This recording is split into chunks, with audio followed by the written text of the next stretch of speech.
So once again, good morning, and we are going to focus on 21-22 के बच्चे जो हमारे हैं बोर्ड एग्ज़ाम देने जा रहे हैं उनके लिए आज हम इंडियन इकोनॉमिक्स की सीरीज़ के साथ उपस्थित हैं। और today we have taken this good questions. Assertion reasoning को आज हम फोकस कर रहे हैं, असर्शन रीजनिंग के क्वेश्चंस। और हम आज ये फिर देखेंगे एक बार, इससे पहले भी मैं बोल चुका हूँ कि असर्शन और रीजनिंग के क्वेश्चन कैसे फ्रेम होते हैं ये जानना बहुत ज़रूरी है। आप जब तक लाइन बाय लाइन नहीं पढ़ोगे बेटा असर्शन और रीजनिंग के क्वेश्चंस नहीं निकाल पाओगे। ठीक है, इसके लिए आपको लाइन बाय लाइन बुक पढ़ना ही पड़ेगा। और उसको मैं दिखाने के लिए भी आपको एक जिस बुक से मैं पढ़ रहा था उसमें मैंने डिराइव करने का प्रयास किया है क्वेश्चन कुछ, ओके, ताकि आपको ये समझ में आ जाए कि line by line study only can help you to solve the assertion reasoning question and MCQ question. Okay, so आपके सामने कंडीशंस दिए हुए हैं। Read the following statement assertions A and reason R and select the correct alternatives in each case. A option कब होगा? जब when both assertion A and reason are true and reason are is the correct explanation of assertion A. B है both assertion A and R true but R is not the correct explanation of assertion A. Okay, further assertion A is true but reason R is false. assertion A is false but reason R is true. तो ये आपके सामने A B C D शुरू में ही conditions लिख दिए गए हैं और आप इसको ध्यान से कंडीशंस को देखिए। A के केस में क्या होता है? A के केस में assertion और रीजनिंग दोनों ट्रू होते हैं और उसका करेक्ट एक्सप्लेनेशन होता है। सिमिलरली B और C D सारे ऑप्शंस को आपको बहुत ही ध्यान से रखना है। और आपके सामने पहला क्वेश्चन है। असर्शन कहता है the major policy initiatives that is land reforms and green revolution helped India to become self sufficient in food grain production. Okay, the major policy initiatives land reforms and green revolution. जैसे ही मैंने बोला land reforms और green revolution तो आपके दिमाग में options आने चाहिए कि what are the things included in land reforms, क्या क्या हुआ था लैंड रिफॉर्म्स में, ग्रीन रेवोल्यूशंस क्या था, उसका इम्पैक्ट क्या पड़ा, ये सारी चीज़ें आपके दिमाग में आनी चाहिए। रीजन क्या कहता है? The proportion of people depending on agriculture did not decline as expected. ये रीजन दिया है असर्शन का। तो आपको बताना है ए बी सी डी में से कौन सा सही होगा। बोलिए A B C D. Assertion कहता है, पहले असर्शन पर आप विचार कीजिए कि असर्शन इज राइट और wrong. The major policy initiatives that is land reforms and green revolution helped India to become self sufficient in fruit grain production। ये ट्रू है या फॉल्स है? बोलिए, टेल मी डियर। आप कन्वर्सेशन करो बेटा, ये सही है या गलत है? बोलिए, ये ट्रू है। ओके, सब लोग अपने दिमाग में बैठा लो, this is a true statement. Okay okay, now reason दिया है the proportion of people depending on agriculture did not decline expected. इस ये रिलेटेड है इससे? Yes, sir. Okay, so the proportion of people depending on agriculture did not decline, ये true है false है? ये ट्रू है। ओके, ठीक है, ये भी ट्रू मान लिया। क्या ये एक्सप्लेन करता है ए को?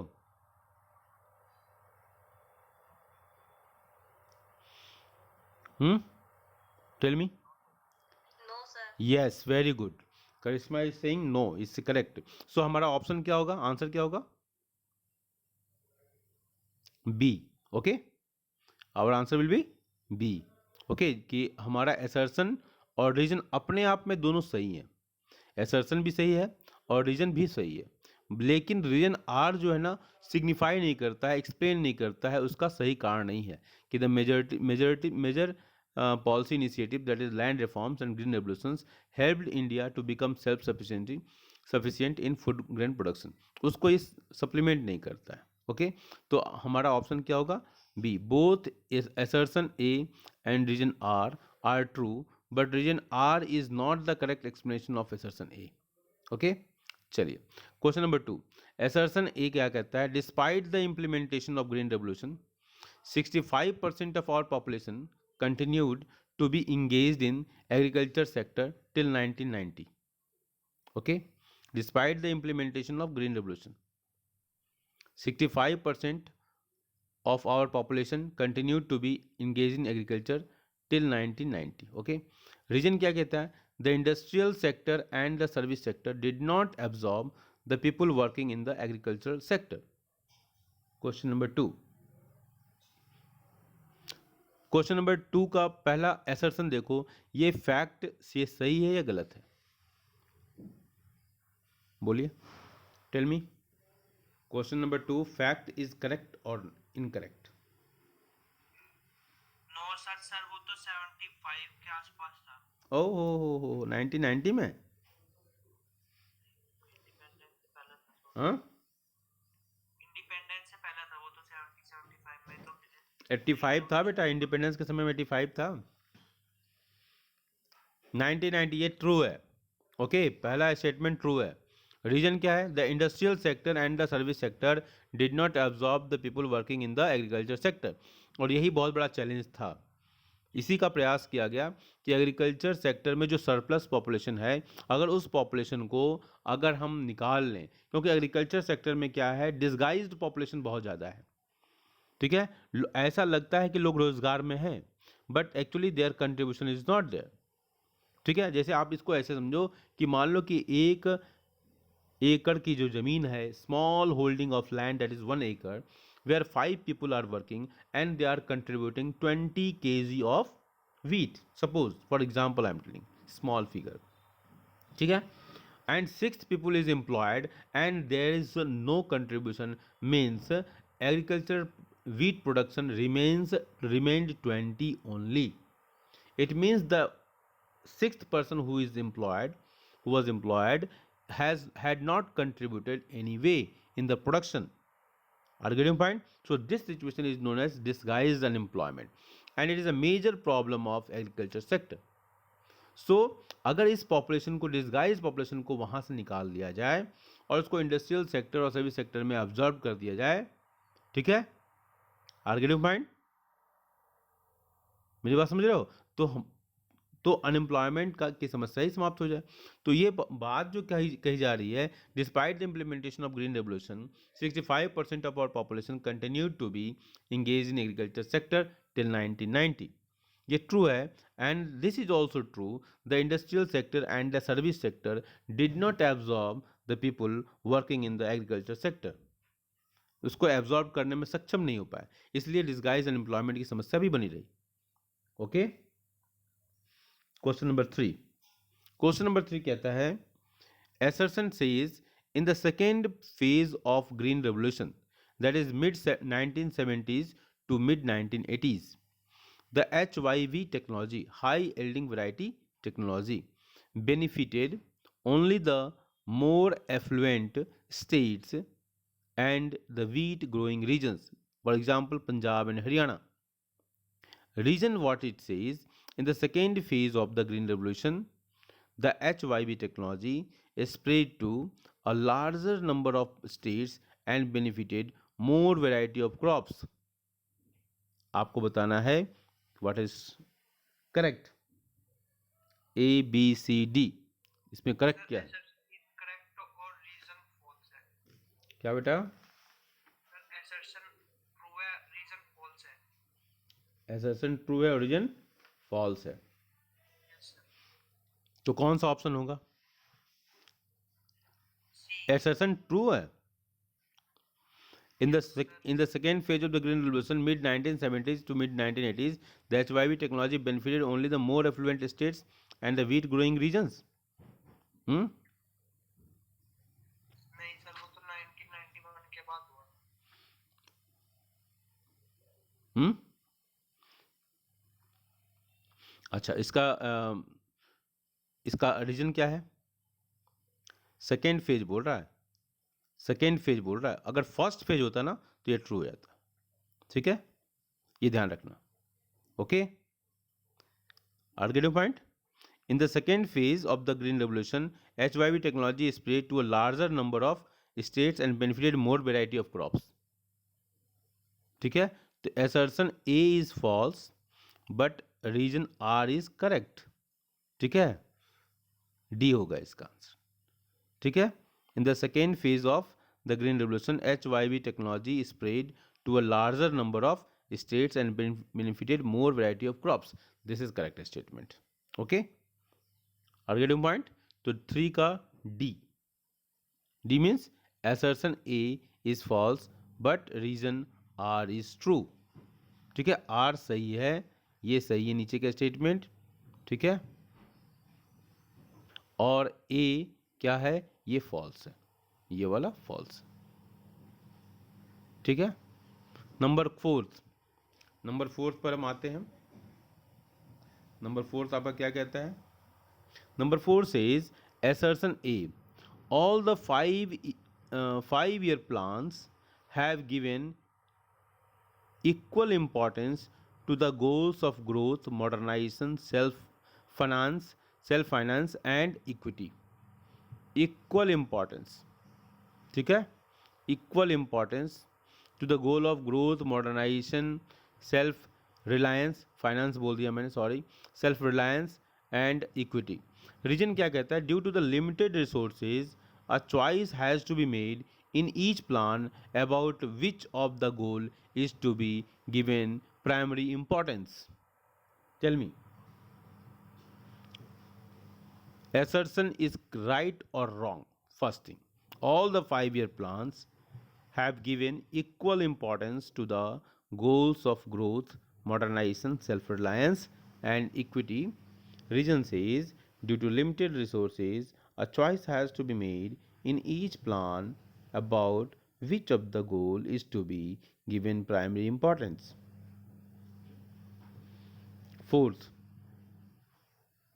options हैं आपके A, B, C, D. Tell me. Do it fast. What? Abhijit, रजत, ए होगा? नो बेटा, इसका ऑप्शन होगा D.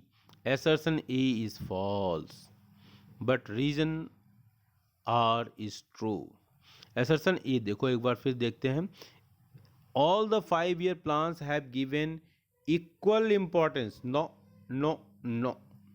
It never gave the equal importance. समझ में आ रही बात? इक्वल इंपॉर्टेंस पर आप देखो, फोकस करो, इक्वल इंपॉर्टेंस लिखा हुआ है. तो it never give the equal importance. Her plan में अलग अलग सेक्टर को प्रायोरिटाइज किया गया था. किसी में एनर्जी को, किसी में ग्रोथ को, किसी में इनकम को, किसी में एम्प्लॉयमेंट को, और like and so on. Poverty elevation program launch किए गए. तो each plans have different goals. ठीक है, ठीक है. इक्वल इंपॉर्टेंस नहीं हुआ. Equal importance the goals of growth, modernization, self reliance and equity. All the 5-year plans have given equal importance. ठीक है, फोकस किया गया था अलग अलग चीज़ों को. ठीक है, जैसे अगर सेल्फ रिलायंस की बात कहें और मॉडर्नाइजेशन की बात कहें तो फोकस पॉइंट था ये हमारा सेकेंड प्लान में, जबकि सेकेंड और थर्ड प्लान में जबकि हमने हैवी इंडस्ट्रीज को सेटअप किया था. ठीक है, हमने इकोनॉमी को स्ट्रेंथन बेस देने के लिए काम किया. ठीक है, और उसमें देखोगे जितने भी हमारे पब्लिक सेक्टर के इस्टेब्लिशमेंट आए वो इसमें आए. ओके, रीजन क्या कहता है? Due to limited resources choice has to be made. ठीक है, इन ईच प्लान. देखो अब जब इसी को देखो, ध्यान से देखो कि लिमिटेड रिसोर्स है तो फिर कैसे इक्वल इंपॉर्टेंस होगा सबको? तो choice has to be made in each plan. हर प्लान में चॉइस करना था about which of the goal is to be given primary importance. समझ में आ रही मेरी बात? बोलिए बेटा, टेल मी, टेल मी भाई लोग, टेल मी. ऐसे कैसे होगा? शांत रहोगे तो. This is the last question. This is last question of the first part of the discussion. Assertion ये सही है तो इसका आंसर क्या हो गया बेटा? डी. फोर्थ का आंसर क्या हुआ? D. Fifth question, assertion says modernization refers only to the use of new technology. Okay, reason says modernization also refers to change in the social outlook such as the recognition that women should have the same rights as men. A modern society makes use of the talents of women in the workplace, in banks, factories, schools, etc. तो आपको बताना है A is true, R is true, A is true and R is both true, or A is true, R is false, like that. So what you are given? Fifth question. Sir, both are true. Fifth question. Modernization also refers to a change in social outlook, such as the recognition that women should have the same rights as men.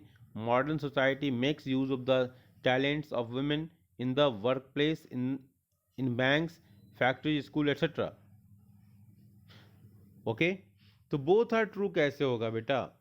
अगर आप देखो are को, देखो reason देखो question number 5 में, अगर modernisation refer only to the use of new technology कह रहा है, ओनली, इसको फोकस करो, ओनली। Are getting point? बोलिए। It says only. दूसरे में क्या कर रहा है? Also refers to. तो एक या तो ओनली सही है या तो ऑल्सो है।